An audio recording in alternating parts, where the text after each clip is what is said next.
En Parashat Beshalach, la Torá nos cuenta que Israel creció en la tierra de Egipto y por lo tanto los egipcios quisieron esclavizar al pueblo judío.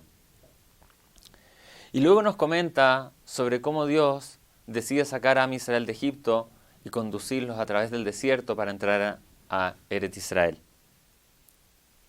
Sin embargo, cuando Dios se refiere a dónde, por qué camino iba a sacar a Israel de Egipto, Dios dice que no los va a conducir por la tierra de los Plishtim. No vaya a ser que cuando Israel vea a este pueblo que viene a pelear en contra de ellos, Israel se arrepienta y quiera volver a vivir en Egipto. Y es por eso que Dios no los condujo por la tierra de los Plishtim, sino que decidió conducirlos a través del mar, del Yam Suf. Sin embargo, hay algo extraño. La Torá nos cuenta que una vez que Israel cruzó el mar y el mar se cerró a sus espaldas, ¿con quién se encontraron? Se encontraron con Amalek, uno de los archienemigos, uno de los pueblos archienemigos de Israel. Entonces, cabe la pregunta. Dios no los quiso conducir por la tierra de los Plishtim, no vaya a ser que cuando vean a ese pueblo venir a atacarlos, quieran regresar a Egipto. Sin embargo, los condujo por la tierra donde al final se vieron enfrentados a Amalek. ¿Cuál es la diferencia entre un camino y el otro? La diferencia es una sola, que el mar se había cerrado a espaldas de Israel. Ya no había vuelta atrás. No existía la posibilidad de volver a Egipto. Y uno podría preguntar, ¿acaso Israel realmente hubiese querido volver a Egipto? Y la respuesta aparentemente es que sí, que si el mar no se hubiese cerrado a sus espaldas y por lo tanto la opción de volver no hubiese sido una opción, Israel hubiese querido volver. Antes de verse enfrentado a un nuevo desafío, a un nuevo reto que implica a veces el tener que ir a la guerra en contra de este pueblo, Israel hubiese preferido volver y seguir viviendo una vida de esclavitud. Dios sabía que ellos querían volver a Egipto, porque ellos en realidad estaban atascados a esa vida. Ellos estaban acostumbrados a vivir como esclavos. Ya la esclavitud era la forma normal de vivir para ellos. Y por lo tanto, el volver a ese estilo de vida, a esa rutina, por terrible que sea, para ellos era mejor a tratar de enfrentar los nuevos desafíos que implicaban el construir una vida más espiritual y de crecimiento permanente. Y uno dice, ¿realmente el ser humano es así? Hay muchos testimonios que cuentan que cuando en la Shoah se liberaron los campos de concentración y las fuerzas aliadas le decían a la gente, salgan, salgan, escápense, luchen por su libertad, por su vida, mucha gente no escapó, mucha gente decidió quedarse ahí. Por terrible que haya sido la vida que ellos tenían, estaban tan apegados a ese sistema, tan acostumbrados, que preferían seguir viviendo en ese sistema. El Zohar HaKadosh dice de que en la vida existen tres procesos, tres etapas para alcanzar la plena felicidad. Primero viene lo que se llama la etapa de inspiración. Y es que en mi vida ocurren ciertas cosas que externamente me generan una inspiración y unas ganas de lograr cosas diferentes, de buscar metas diferentes, desafíos más grandes que me permiten a mí alcanzar niveles que hoy día no he alcanzado. Y esa es la primera etapa. Luego viene una segunda etapa que es de desinspiración y desencanto. Tan rápido como esa inspiración llega en nuestras vidas, luego se va, ¿cierto? Ya la magia, los olores, los colores que vimos originalmente en esa idea que queremos alcanzar, ya no se ven tan claros. Y ahí viene la etapa de desinspiración y trabajo, donde una persona tiene que trabajar y luchar para tratar de lograr aquello que lo inspiró en la primera etapa. Y por último viene la tercera etapa, y la tercera etapa es el placer profundo que una persona siente producto de haber alcanzado la meta a través del trabajo y del esfuerzo que puso en ella, ¿cierto? Y toda cosa en la vida cumple estas tres condiciones o estas tres etapas.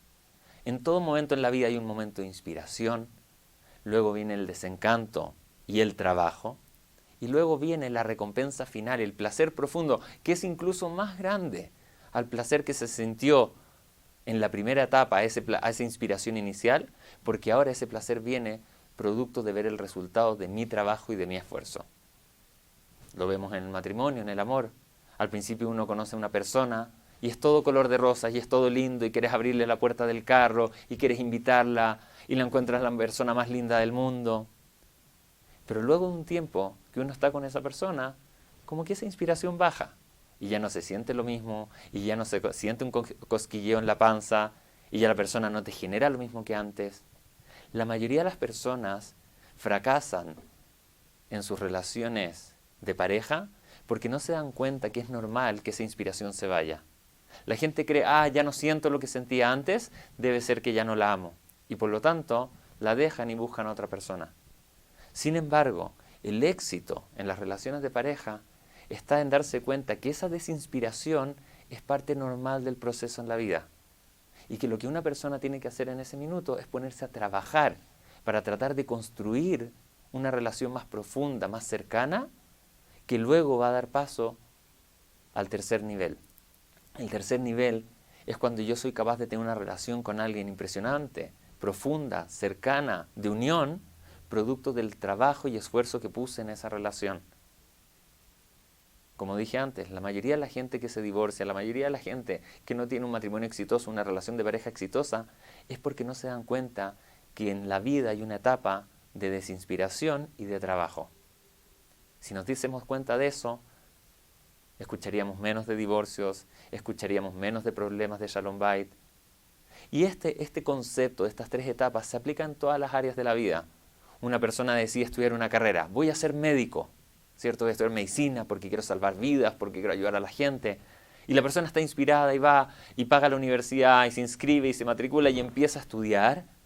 Y de repente, anatomía, ¿cierto? Química, física y toda una serie de materias tan difíciles que hacen que la persona se empiece a desinspirar. Y se pregunte, ¿realmente vale la pena todo este esfuerzo?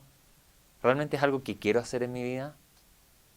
Pero la persona que en ese momento se mantiene fiel a esa inspiración inicial que tuvo, a pesar que ahora no la sienta, y por lo tanto va a la universidad y se esfuerza y trasnocha por estudiar y pasar los exámenes, va a ser capaz de llegar a la tercera y última etapa, recibir el diploma de medicina, ser un médico y poder ayudar al mundo, salvar vidas y hacer que el mundo sea mejor. El Rambam dice que la vida es comparada a una noche tormentosa en el desierto. Y cuando tú vas en el desierto, en una noche tormentosa no ves nada, el viento te sopla en tu cara y te llega la arena y hay lluvia, ¿cierto? Y hay relámpagos y hay obstáculos en el camino y no sabes para dónde ir, para dónde dirigirte. Pero de repente en esa noche tormentosa hay un relámpago. Y por unos segundos toda la escena se ilumina, todo el desierto se ilumina. El Rambam dice, cuando llega ese relámpago, en esa noche tormentosa, tú tienes que prestar atención. En ese minuto parar y ver dónde estás parado. Y cuando la luz del relámpago está iluminando, ver para adelante, mirar cuáles son los obstáculos, a dónde quiero ir, cuál es el camino que quiero tomar, cómo voy a llegar allá. Porque sin darte cuenta esa luz que iluminó por unos segundos, se vuelve a ir. Y en ese minuto, la tormenta sigue. El Rambam dice, la vida es igual a una noche tormentosa por el desierto. Vamos luchando y tratando de lograr cosas y empujándonos y de repente nos confundimos y no sabemos para dónde ir y no sabemos qué es lo que tenemos que hacer y qué es lo que queremos lograr en la vida, pero de repente por unos segundos todo se ilumina y con claridad se ve cuál es mi objetivo, dónde quiero llegar, cuáles son los obstáculos que voy a tener que tratar de evitar, que superar. Y sin darte cuenta esa luz se va. Y en ese minuto lo que una persona tiene que hacer es retener esa imagen de claridad que tiene en su mente, esa imagen de dónde quiero ir, por dónde tengo que dirigirme y cuáles son los obstáculos que voy a tener que enfrentar en mi vida. Y mantener esa imagen en su mente porque ahora viene la segunda etapa, de luchar en contra de la tormenta, de seguir caminando a pesar de que la arena te llega en los ojos, que la lluvia no te deja caminar, ¿cierto? Y son aquellas personas que son capaces de mantenerse luchando en la tormenta que logran al final la grandeza. logran el placer de sentir algo mucho más profundo que esa inspiración inicial. Porque la primera inspiración es una inspiración externa, fue un regalo que te llegó. Pero en la tercera etapa, es una inspiración producto de tu trabajo. Esto lo vemos claro con los judíos saliendo de Egipto.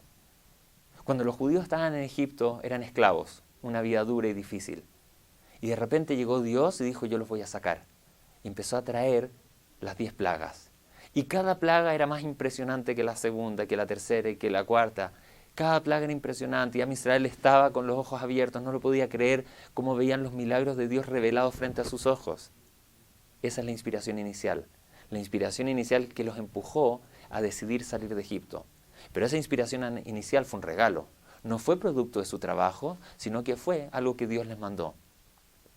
Y ellos salieron de Egipto por esa inspiración. ¿Y qué es lo que ocurre apenas salen de Egipto? El mar se cierra a sus espaldas y se ven enfrentados a un desierto, sin comida, sin agua, y con Amalek que viene a pelear en contra de ellos. La segunda etapa, desencanto y trabajo. La grandeza en ese momento de Dios fue poner el mar tras sus espaldas. Ya no hay vuelta atrás. Sé que te da miedo este desafío, sé que te da miedo Amalek, sé que es un momento de trabajar duro y ya no ver los espectaculares milagros que viste en Egipto. Pero esta etapa es fundamental en tu vida. Así que Israel sigue para adelante y siguen caminando durante 50 días hasta que finalmente llegan a la tercera etapa, Har Sinai. Israel está parado frente al Har Sinai, donde reciben la Torá. El momento más especial que Israel ha tenido en toda la historia de la humanidad, donde cada uno de ellos fue capaz de experimentar cara a cara la presencia de Dios. Esa tercera etapa fue mucho más potente que los milagros que ellos vieron en Egipto. Porque esta es una etapa que viene producto del trabajo que ellos hicieron cada uno de esos 50 días desde que salieron de Egipto hasta que recibieron la Torá en el Har Sinai. Esos son los 50 días que nosotros llamamos los días del Homer, donde cada día Israel trabajó en un aspecto de su personalidad, fue limpiando aquella impureza que recibieron durante años de esclavitud en Egipto, para ser meritorios de ser el pueblo que recibe la Torá en el Har Sinai. La mayoría de nosotros, cuando las cosas se ponen difíciles en la vida, nos olvidamos de esa inspiración inicial que nos llevó a tomar la decisión que estamos tomando y el camino que estamos tratando de recorrer.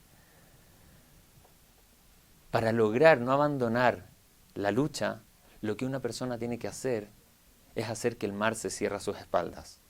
Una vez que tú ves algo en tu vida que te inspiró y que te dio un mensaje, te hizo pensar, yo puedo ser alguien diferente, yo quiero ser alguien diferente, en ese minuto tú tienes que tomar una decisión rápida, tienes que poner una barrera que no te permita volver atrás. Porque ya ahora lo sabes. Después de la etapa de inspiración va a venir un momento de desencanto y de trabajo duro.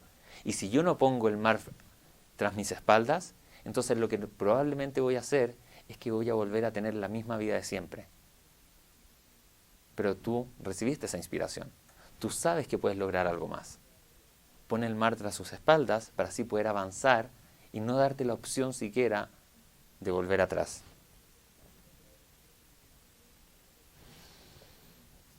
Ahora es interesante.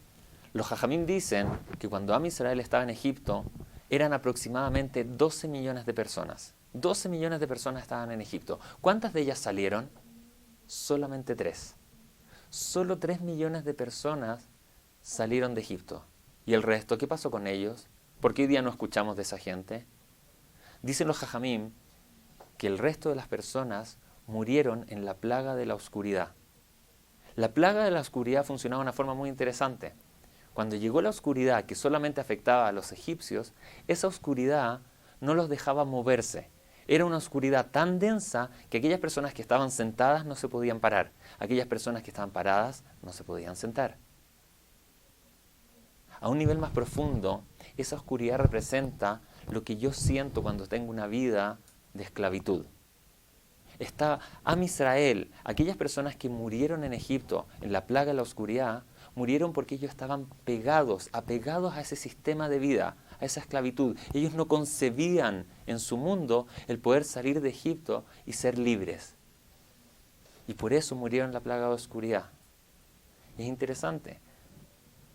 Los sabios dicen que al final de los tiempos, cuando llegue Mesías, también va a ser un cuarto de Am Israel que realmente se van a salvar.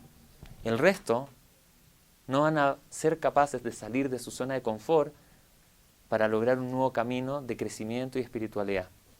No es casualidad que a pesar de los miles de años de historia que tiene el pueblo judío, hoy día somos la misma cantidad de judíos que había en Egipto. 12, 13, 14 millones de judíos. Y de esos 12 o 13 millones, a no ser que seamos capaces de romper con la inercia, ¿cierto? De romper con nuestra esclavitud, de tomar esos minutos de inspiración para luego ponernos a trabajar y lograr llegar a Ar Sinai y recibir la Torá, entonces muchos de esos judíos sí se van a perder. ¿Cuál es el mensaje? Tenemos que ser capaces de transformarnos en personas sensibles a lo que ocurre a nuestro alrededor.